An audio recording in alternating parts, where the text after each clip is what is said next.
J'espère que vous allez bien. Je suis super contente de vous retrouver pour une nouvelle vidéo après 2 semaines d'absence. Mais bon, qu'est-ce que vous voulez, il y a des moments où on n'a ni le temps ni l'envie de filmer et clairement ces 2 dernières semaines c'était ça. J'ai pas d'autres excuses à donner. Je suis désolée, mais en tout cas aujourd'hui je suis de retour et on va faire mon bilan de mes lectures du mois d'avril. C'est un peu moins que le mois de mars, mais quand même sur 11 livres et parmi ces 11 livres, il y a, si je dis pas de bêtises, 4 lectures graphiques, une pièce de théâtre, un recueil de poésie et 5 romans.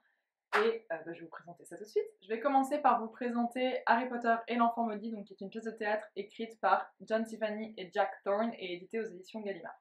Une pièce de théâtre qui fait office de 8e tome.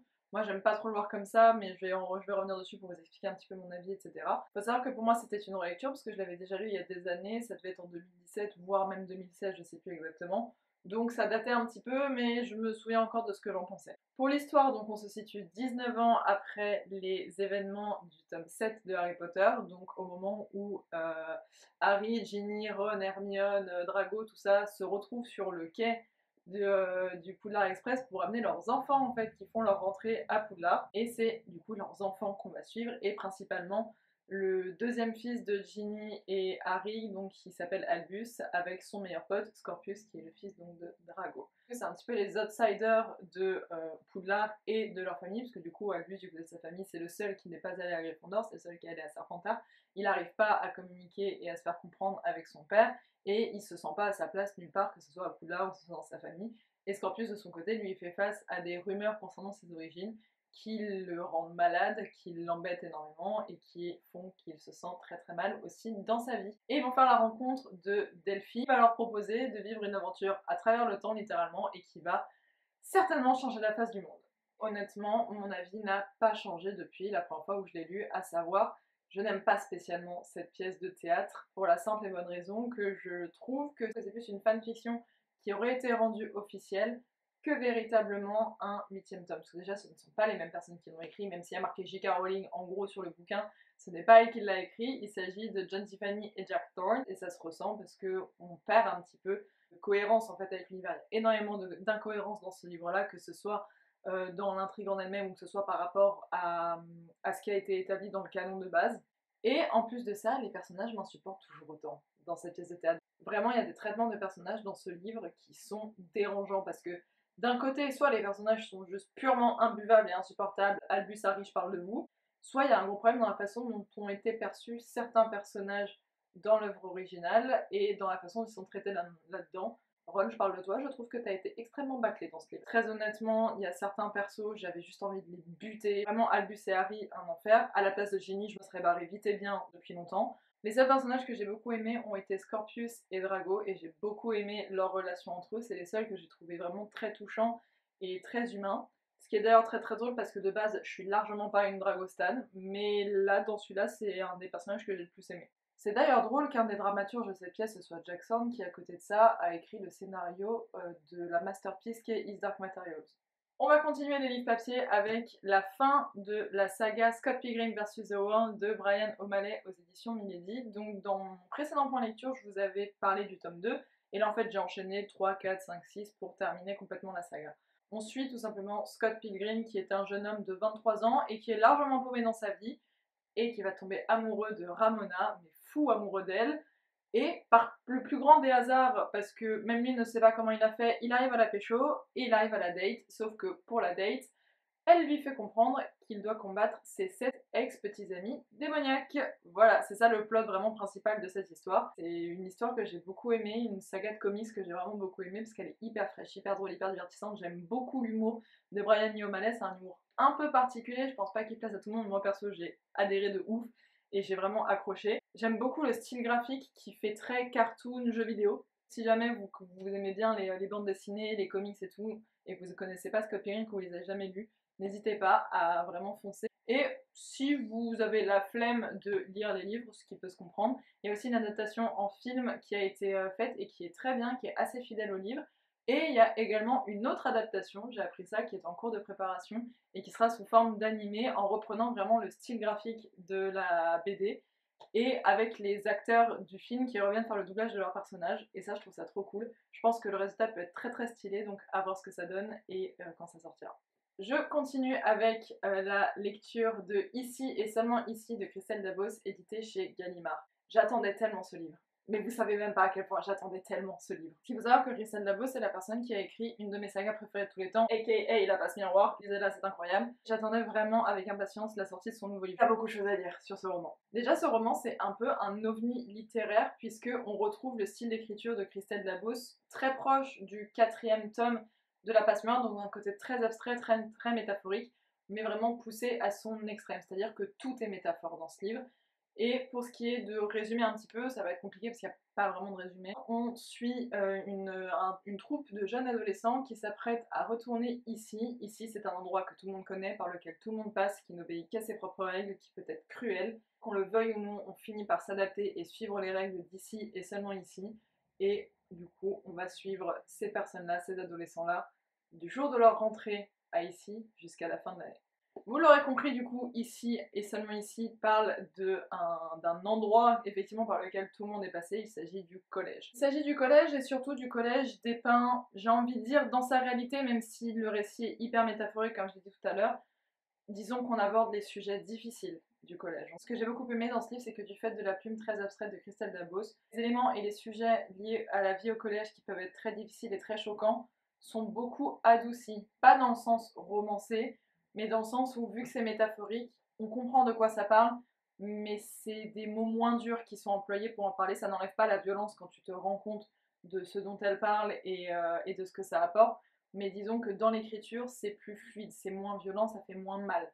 Mais ça n'empêche pas que quand tu comprends de quoi ça parle, tu as mal et tu sois un petit peu déstabilisé. Parce que oui, ce roman va traiter de sujets difficiles liés au collège, que ce soit le harcèlement scolaire, que ce soit le mal-être à l'adolescence, que ce soit la difficulté à s'intégrer dans un groupe et dans une masse auquel tu n'adhères pas forcément d'après les règles, et également de tentatives de suicide. Je suis contente de l'avoir lu parce que ça m'a permis de me rendre compte de choses que j'ai vues et vécues dans ma vie au collège, que j'avais normalisées de ouf à l'époque et qui en fait ne le sont pas du tout. Pour le coup, je sais pas si c'est un livre que je recommanderais à tous les âges, puisque je regarde par rapport à mon vécu à moi, je sais pas si dans mes années collège je l'aurais apprécié à sa juste valeur, parce que je ne sais pas si je l'aurais compris. Vu que j'avais le nez dans ce que c'était que la vie au collège à l'époque, je sais pas si j'aurais capté tout le côté abstrait, métaphorique et surtout des éléments qui sont soulevés dedans. Que à 27 ans, je vois maintenant, je ne sais pas si à 12, 13 ans, je les aurais vus. Je pense quand même qu'il peut être lu à tout âge, que ce soit à l'adolescence ou que ce soit à l'âge adulte. Je pense que ça dépend vraiment de la maturité et de la capacité de compréhension de chacun. Et honnêtement, je pense que c'est important de le lire parce que ce livre ne laissera pas indemne. Je vais être honnête avec vous, il a frôlé le coup de cœur. Mais pas dans le sens incroyable, fantastique, extraordinaire, meilleur livre de tous les temps, mais dans le sens, il m'a marqué profondément. Je vais passer au e-book maintenant, en vous présentant ce qui a finalement été la première lecture de mon mois d'avril, à savoir le tome 9 de Gossip Girl de Cecily von Sickler. Je crois que c'est ça son nom, Sickler. Je sais plus, si jamais je corrigerai. Édité aux éditions 10-18 ou les éditions de minuit, je sais plus. Oh, je suis nulle. Je vais pas vous faire l'affront de vous résumer Gossip Girl, parce que je pense que tout le monde connaît, que ce soit par la série, enfin surtout par la série télévisée ou que ce soit par les livres. En gros, juste on suit la jeunesse dorée de Manhattan, qui sont blindés de thunes et qui font tous les excès possibles et imaginables. Voilà, sous l'œil bien attentif d'une vipère qui tient un blog qui s'appelle Gossip Girl et qui lâche tous les potins, tous les ragots sur absolument tout le monde. Dans le tome 9, on se situe en fait pendant les vacances d'été, entre la fin du lycée et le début des études supérieures pour notre bande de joyeux lurons, et on suit en fait leurs vacances.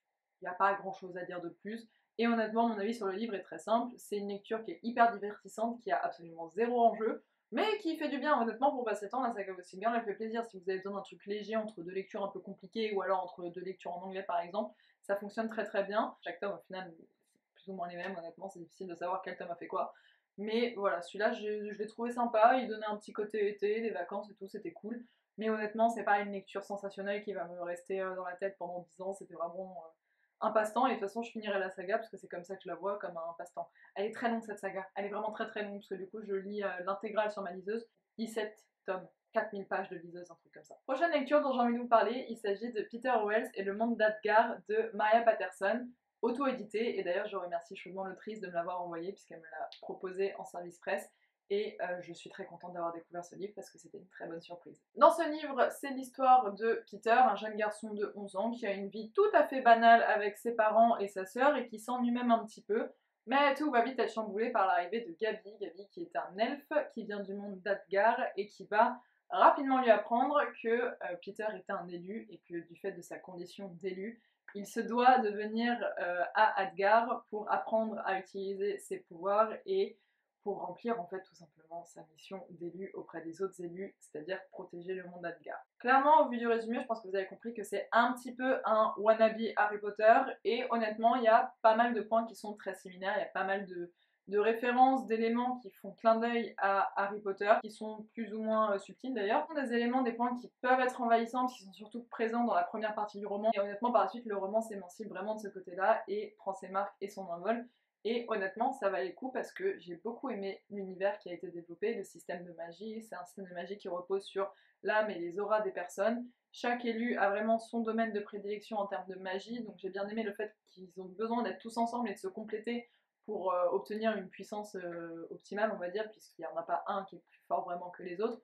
C'est juste qu'ils ont des domaines d'expertise et de magie différents. Les personnages sont tous hyper attachants. On est sur un fan family trope qui est un trope que personnellement j'apprécie énormément. Le monde d'Adgar est très féerique et très très beau, on a vraiment envie d'y replonger et d'en apprendre plus dessus. Et honnêtement, j'ai envie d'en savoir plus sur ce livre, et je pense d'ailleurs que je lirai la suite quand ça sortira.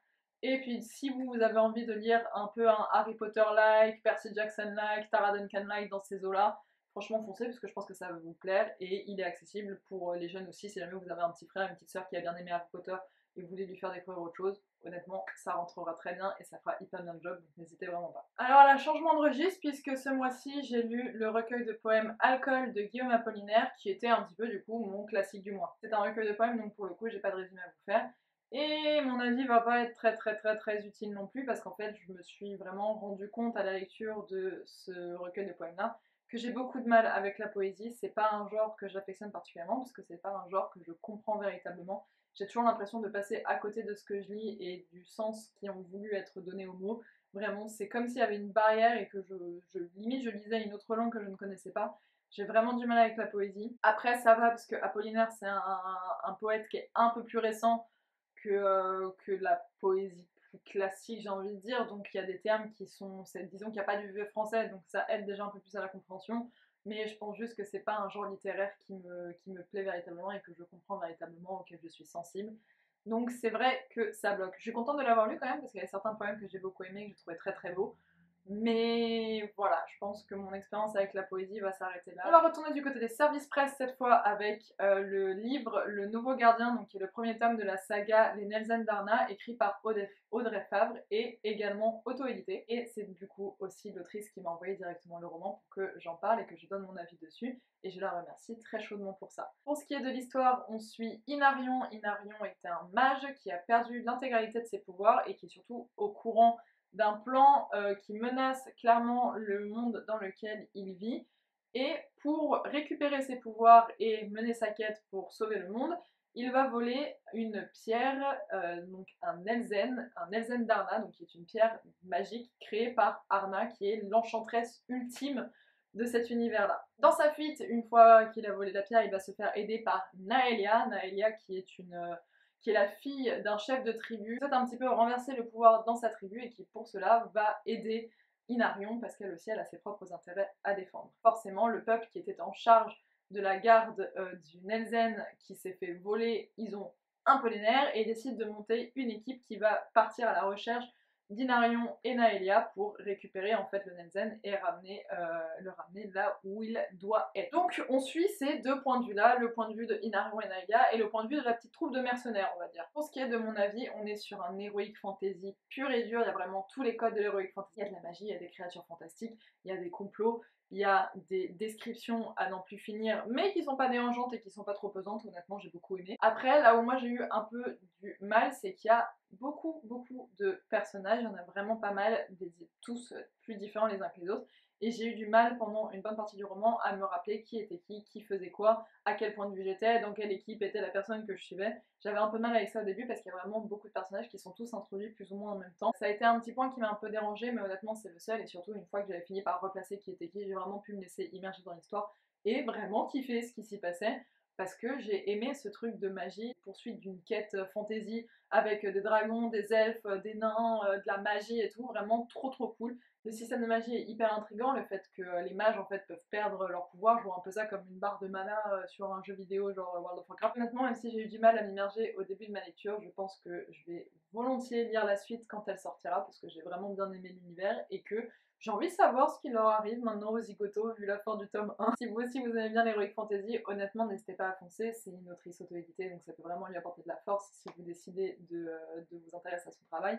Je vous mettrai les liens de Amazon, etc. pour commander le livre si vous le souhaitez. Pareil pour Maria Patterson d'ailleurs, parce que je l'ai pas dit tout à l'heure, enfin j'ai dit tout à l'heure aussi que c'était une autrice auto-éditée. Vous retrouverez tous les liens pour retrouver leurs livres en barre d'infos et n'hésitez pas à les checker pour leur soutenir et leur donner un peu de force, parce que c'est toujours bien de soutenir les auteurs auto-édités. On arrive enfin au dernier livre que je voulais vous présenter dans cette vidéo-là, qui était donc ma dernière lecture du mois d'avril. Il s'agit de Gasps de Maëlys, édité aux éditions L'Alsacienne Indépendante. Là encore, c'est un service presse, donc là encore, je remercie la maison d'édition pour l'envoi du livre, parce que ça m'a vraiment fait plaisir, que je serais contente que la maison d'édition m'ait fait confiance pour en parler, et honnêtement, ça valait le coup parce que je me suis pris une grosse claque avec ce livre. On est sur un livre de dystopie, la population mondiale a été décimée après une énorme catastrophe qui a ravagé l'intégralité de la planète.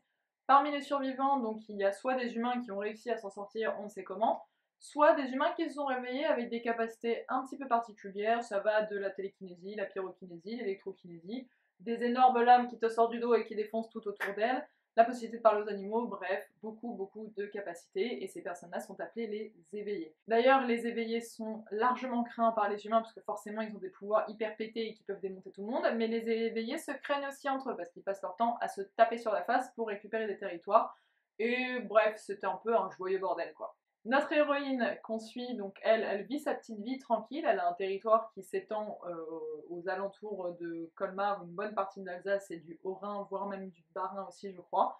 Oui parce que du coup je l'ai pas dit au début mais l'histoire se passe en Alsace et ça me met en joie. Et surtout elle défend une colonie d'humains et elle va se retrouver face à différentes situations, différents protagonistes qui vont un petit peu chambouler ses plans et remettre en cause toute la conception qu'elle avait elle-même de ce nouveau monde avec les éveillés et avec sa condition. Ce livre est hyper original puisqu'il est fait sous forme de série en fait, donc chaque tome est une saison et chaque chapitre est un épisode et ça suit vraiment le code des épisodes de série, à savoir qu'il y a un fil rouge conducteur sur tout le long de l'histoire, mais chaque chapitre va comporter vraiment ses propres aventures où il y a un début d'aventure, une fin d'aventure. Comme un épisode de série, vraiment, et les éléments qui s'imbriquent après les uns entre les autres poursuivent le fil conducteur, mais après chaque aventure a son début et sa clôture, et c'est quelque chose que j'ai trouvé hyper original et que j'ai beaucoup aimé en vrai, parce que ça permettait d'avoir vraiment beaucoup d'éléments, beaucoup d'histoires qui avaient toute une clôture et de vraiment rester dans le roman et d'avoir envie d'aller au bout du roman. C'était vraiment très original et très chouette comme façon d'écrire et de narrer l'histoire. J'ai bien aimé aussi le fait que notre héroïne écoute très souvent de la musique quand elle vit ses trucs, elle fait ses besognes, etc. Et on a cette playlist en fait qui est à disposition au début du roman, donc on peut écouter en même temps qu'elle ce qu'elle écoute. Et honnêtement, pour l'expérience d'immersion dans l'histoire, c'était un kiff de ouf et ça valait vraiment le coup parce que j'avais vraiment l'impression d'avoir ce truc un peu de réalité augmentée en fait dans ma lecture, à savoir je lisais ce qu'elle vivait et j'entendais ce qu'elle écoutait. Donc c'était assez cool là-dessus, vraiment très chouette. Ça se fait de plus en plus, hein, de toute façon les auteurs qui mettent les playlists soit avec lesquelles ils ont écrit le roman, soit des musiques qu'on voit passer dans le livre et je trouve ça toujours très chouette. C'était franchement une très belle découverte et je vais certainement, mais très certainement lire la suite parce que j'ai trouvé ça trop cool comme univers. Qu'en plus la saison 2, le tome 2 du coup est un préquel au premier parce qu'on ne sait pas grand chose sur ce qui a été de cette catastrophe et d'où viennent les éveillés, etc. Donc c'est quelque chose je pense qu'on va apprendre dans la deuxième saison et ça m'intrigue vraiment de ouf. Et la troisième saison, elle reprend la suite de la première, donc ce sera la suite directe du tome 1. Et honnêtement, vu comment ça se termine, j'ai besoin de savoir comment l'histoire continue et jusqu'où elle va. Et ben voilà, je crois que j'ai fait le tour de mes lectures de ce mois d'avril. J'espère que cette vidéo vous aura plu. N'hésitez pas vous à me dire quelles ont été vos lectures de ce mois-ci, quelles ont été les lectures que vous avez pu aimer, est-ce que vous avez des coups de cœur? Dites-moi quels ont été vos coups de cœur parce que moi depuis le début de 2023 j'en ai toujours pas eu et ça commence à me frustrer un petit peu. Et si jamais vous voulez juste me soutenir en mettant un commentaire mais que vous savez pas trop quoi dire ou vous êtes un peu timide, bah vous avez qu'à me mettre un emoji avec des livres. Voilà, si vous voulez. Si jamais vous souhaitez aussi me rejoindre sur mes autres réseaux sociaux, à savoir TikTok et Instagram, Ce sera juste ici et ce sera en barre d'infos, donc n'hésitez pas à aller checker les bêtises que je fais là-bas, je m'amuse beaucoup sur ces réseaux sociaux, donc n'hésitez pas à aller voir. Si jamais vous voulez aussi me soutenir en vous abonnant à la chaîne, franchement faites-vous plaisir, n'hésitez pas, ne vous retenez pas de le faire, si vous en avez envie, ne vous retenez pas de le faire. Non, franchement, ça me ferait vraiment plaisir, ce serait un grand soutien, ça ferait de faire grandir la chaîne. Et aussi, n'hésitez pas à liker, commenter la vidéo si elle vous a plu et me dire ce qui vous passe par la tête. Je me ferai un plaisir de lire tout ça. Sur ce, je vous laisse, je vous fais d'énormes bisous. On se retrouve la semaine prochaine. Jusque là, je vous souhaite de très très belles lectures et prenez soin de vous. Ciao ciao!